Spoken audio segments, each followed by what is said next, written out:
অনেক সময় অনেক মা বাবারা না বুঝে বা না জেনে কিছু ভুল করে থাকেন, যে ভুলগুলোর কারণে কিন্তু বাচ্চাদের লম্বা হওয়ার পথটা একটু ব্যাহত হয়। মানে এই ভুলগুলো কিন্তু বাচ্চাদের লম্বা হওয়ার পথে বাধা হয়ে দাঁড়ায়। তো বিশেষ করে বাচ্চাদের লম্বা হওয়ার পথে মায়েদের কিছু ভুল থাকে বা মায়েরা না বুঝে না জেনে কিছু ভুল করে থাকেন।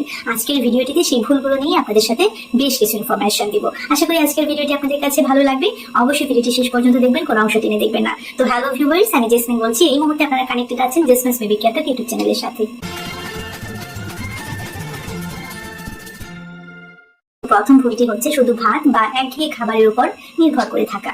দেখা যায় অনেক মায়ে কিন্তু বাচ্চাদেরকে আদর করে একটু বেশি ভাত খাওয়ান, এবং বেশি ভাত খাওয়ানোর ফলে ভাতের সাথে যে প্রোটিন বা যে মাছ মাংস ডিম ডাল শাকসবজি সেগুলো থাকে, সেগুলোর পরিমাণটা কম দেওয়া হয়ে যায়। মায়েরা ভেবে থাকেন যে ভাত বেশি খাওয়ালেই বাচ্চা বেশি পুষ্টি পাবে, বাচ্চা বেশি শক্তি পাবে, বাচ্চা বেশি এনার্জেটিক থাকবে। কিন্তু মায়েরা বুঝতে পারেন না যে প্রোটিনটা বাচ্চাদের লম্বা হওয়ার পথে কতটা গুরুত্বপূর্ণ। আপনারা যারা যারা আমার আগের ভিডিওগুলো দেখেছেন বাচ্চাদের লম্বা হওয়া নিয়ে, আশা করি আপনারা জানেন যে প্রোটিনের ভূমিকা কিন্তু অনেক অনেক গুরুত্বপূর্ণ বাচ্চাদের উচ্চতা বৃদ্ধির ক্ষেত্রে। দেখা যায় ভাত বেশি খাওয়ানো হচ্ছে আর শাকসবজি মাছ মাংস ডিম ডাল সেগুলো কম দেওয়া হচ্ছে, যার কারণে বাচ্চাদের হাড় ও মাংস বেশি যথেষ্ট পুষ্টি পায় না। তো অবশ্যই এটি একটি ফ্যাক্টর, মানে এটা কিন্তু বাচ্চাদের লম্বা হওয়ার পথে একটি বাধা হতে পারে, এবং মায়েরা কিন্তু এই ভুলটা অনেকেই করে থাকেন না জেনে বা না বুঝে। দ্বিতীয় যে ভুলটির কথা বলবো সেটা হচ্ছে দুধ না খাওয়ানো বা নিয়মিত দুধ না খাওয়ানো। অনেকেই দেখা যায় দুধটা বাচ্চাদের ডায়েট চার্টে রাখেন বা নিয়মিত খাওয়ান না। দেখা গেল একদিন খাওয়ান, 2 দিন বা 3 দিন খাওয়ান না, তারপরে আবার একদিন খাওয়ান। আবার অনেকের হয়তো সামর্থ্য বা সাধ্য কুলোই না, সেই জন্য হয়তো খাওয়াতে পারেন না। তো সেই জন্য দুধ না খাওয়ানো বা দুধটা নিয়মিত না খাওয়ানো সেটাও কিন্তু একটা ফ্যাক্টর। আপনারা চেষ্টা করবেন বাচ্চাদের ফুড চার্টে বা বাচ্চাদের যে দৈনিক খাদ্য তালিকাটা রয়েছে সেটার মধ্যে দুধ ইনক্লুড করতে চেষ্টা করবেন। বাচ্চা যেন প্রতিদিন 1 গ্লাস দুধ পেতে পারে বা দুধ খায় সেই দিকটা নিশ্চিত করতে। কেননা আপনারা হয়তো জানেন যে দুধ বা দুগ্ধজাত যে খাবারগুলো রয়েছে সেগুলো থেকে কিন্তু বাচ্চা পর্যাপ্ত পরিমাণে ক্যালসিয়াম পায় এবং ভিটামিন ডি পায়, এবং এগুলো কিন্তু বাচ্চাদের হাড় ও পেশি গঠনে গুরুত্বপূর্ণ ভূমিকা রাখে এবং হাড়কে কিন্তু শক্তিশালী এবং মজবুত করতে সহায়তা করে, এবং যা কিন্তু বাচ্চাদের লম্বা হওয়ার জন্য অত্যাবশ্যক।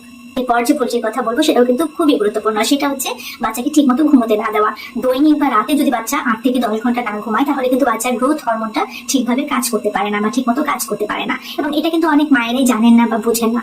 সুতরাং বাচ্চাদেরকে কিন্তু একটা নির্দিষ্ট রুটিনের মধ্যে রাখতে হবে, কোনোভাবেই যেন বাচ্চার ঘুমটা কম না হয় সেই দিকটা কিন্তু আমাদেরকে অবশ্যই ফোকাস রাখতে হবে বা নিশ্চিত হতে হবে, ঠিক আছে? তো অনেক মায়েরাই কিন্তু এই বিষয়টা দৃষ্টি দেন না বা এই বিষয়টা বেশি একটা সচেতন থাকেন না। অনেকে হয়তো এই দিকটা বেশি একটা সতর্ক না। দেখা যায় যে সপ্তাহে 2 দিন ছুটির দিন থাকে, সেদিন হয়তো লেট নাইট করা হয় ঘুমের মধ্যে। বড়রা যদি ঘুমোতে দেরি করে যায় দেখা যায় বাচ্চারাও দেরি করে ঘুমায়। আবার দেখা যায় বাসায় গেস্ট আসলো, তখন দেখা যায় অনেক রাত পর্যন্ত আড্ডা দেওয়া হলো, মজা করা হলো, তখন দেখা যায় রাতে ঠিক মতো বাচ্চারা ঘুমোচ্ছে না বা দেরি করে ঘুমোতে যাচ্ছে। সেই ক্ষেত্রে কিন্তু দেখা যায় সকালে বাচ্চারা আর্লি মর্নিং এ উঠে পড়ছে, বাচ্চাদের ঘুমটা কিন্তু ঠিক মতো হচ্ছে না। ঠিক মতো বলতে আমি বোঝাতে চাচ্ছি 8 থেকে 10 ঘন্টা বাচ্চাদের ঘুমটা হচ্ছে না। সুতরাং যখন বাচ্চাদের 8 থেকে 10 ঘন্টা ঘুমটা হবে না তখন কিন্তু অবশ্যই বাচ্চাদের ঘুমে ব্যাঘাত ঘটছে, এটা আপনাকে মাথায় রাখতে হবে। আর বাচ্চাদের গ্রোথ হরমোনটা কিন্তু সঠিকভাবে কাজ করতে পারবে না যদি বাচ্চা 8 থেকে 10 ঘন্টা না ঘুমায়। সেই জন্য বাচ্চাদের লম্বা হওয়ার ক্ষেত্রে কিন্তু ঘুমটা অনেক বেশি গুরুত্বপূর্ণ। অবশ্যই চেষ্টা করবেন বাচ্চা যেন 8 থেকে 10 ঘন্টা ঘুমোতে পারে।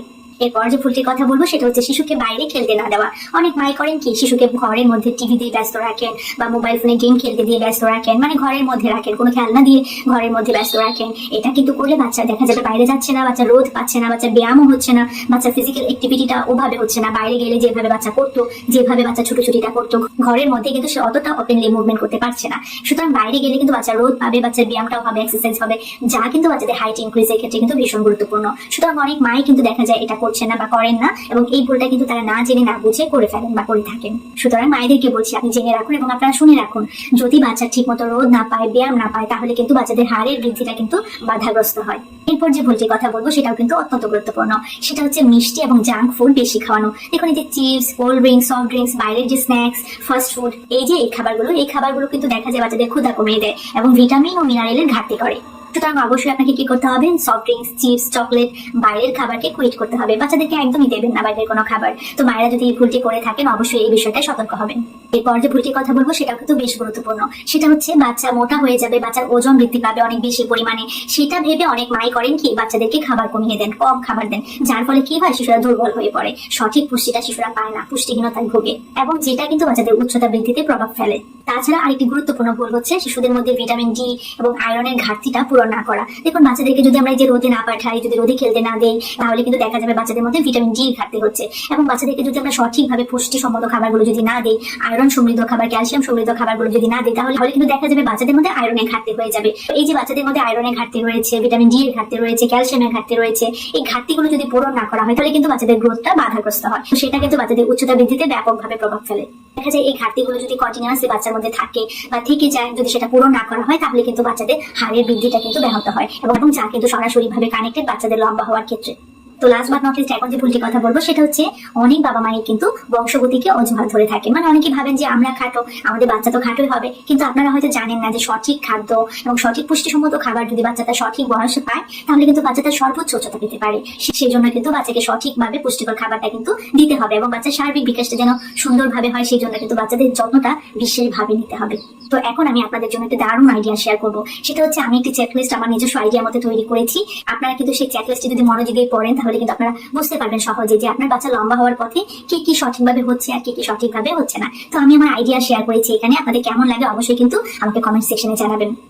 আজকের ভিডিওটি আর বেশি লেন্দি করছি না, কতটুকু উপকৃত হয়েছেন আজকের ভিডিওটির মাধ্যমে অবশ্যই সেটা আমাকে জানাবেন। আর ভিডিওটি যদি ভালো লেগে থাকে আপনার কাছে অবশ্যই একটি লাইক করে দিবেন এবং শেয়ার করে দিবেন আপনার সোশ্যাল মিডিয়া প্ল্যাটফর্মে। বরাবরের মতোই বলবো, আপনি যদি এই চ্যানেলে নতুন হয়ে থাকেন, যদি চ্যানেলটি এখনো সাবস্ক্রাইব না করে থাকেন, এখন চ্যানেলটি সাবস্ক্রাইব করে দিবেন, পাশে থাকা বেল আইকনটিতে ক্লিক করে রাখবেন যেন আমার পরবর্তী ভিডিও আসা মাত্র সবার প্রথমে আপনি নোটিফিকেশন পেয়ে যান। তো সবাই ভালো থাকবেন, বাচ্চাদেরকে ভালো রাখবেন। আল্লাহ হাফিজ। একজন লোক যখন আমিন বলে সেই দোয়াটা নাকি কবুল হয়ে যায়, তাই আমি দোয়া করে দিলাম যে এই ভিডিওতে লাইক করে চ্যানেলটাকে সাবস্ক্রাইব করে দিবে, আর পরিবারকে যেন আল্লাহ তাআলা অনেক ভালো। মুসলিম হয়ে থাকলে ভিডিওটিকে লাইক দিয়ে চ্যানেলকে সাবস্ক্রাইব করে ফেলো তাড়াতাড়ি।